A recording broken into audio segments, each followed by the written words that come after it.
প্রায় 1 থেকে 1.5 মাস পর হবে জাতীয় নির্বাচন। সেই নির্বাচনে কোনো ব্যক্তি থাকবে না, কোনো ব্যক্তি থাকবে না। সেখানে তখন প্রতীক থাকবে, যেমন ধানের শীষ, নৌকা, লাঙ্গল, দাঁড়িপাল্লা, এটা সেটা অমুক তমুক, মানে 20টা পার্টি যদি দাঁড়ায় সারা বাংলাদেশে, সে 20টা প্রতীকই সেখানে থাকবে। এখন এক এক কনস্টিটুয়েন্সিতে সে ভোটাররা যে ওই প্রতীকের উপরে, কোনো ব্যক্তি থাকবেন না, ওই প্রতীকের উপরে ওনারা ভোট দেবেন, সিল দেবেন। সিল দিলে ফাইনালি এই সমস্ত যে সারা বাংলাদেশ জুড়ে বিএনপি কত, বিএনপি 42% ভোট পেল। সারা বাংলাদেশ জুড়ে আওয়ামী লীগ 44% ভোট পেল, 34% ভোট পেল।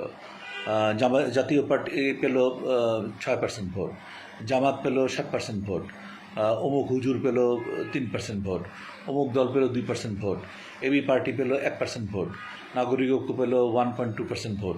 এরকম করে বিভিন্ন দল বিভিন্ন রকমভাবে ভোট পাবে।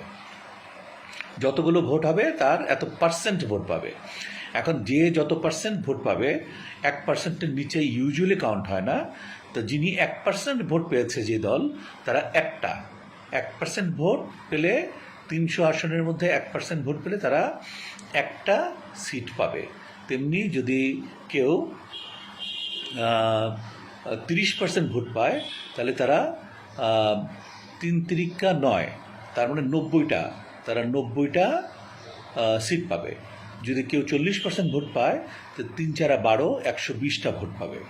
তো এরকম করে যদি সংখ্যানুপাতিক হারে নির্বাচন হয়, তাহলে দেখা যাবে কোনো দিনই কখনোই এককভাবে, সম্ভবত এককভাবে কখনোই কোনো দল, যদি কারাপশান না হয়, তাহলে কখনোই 50%, 51, 52, 53% ভোট একটা দল এককভাবে পেয়ে গেল, এটা সম্ভাবনা একেবারেই থাকে না।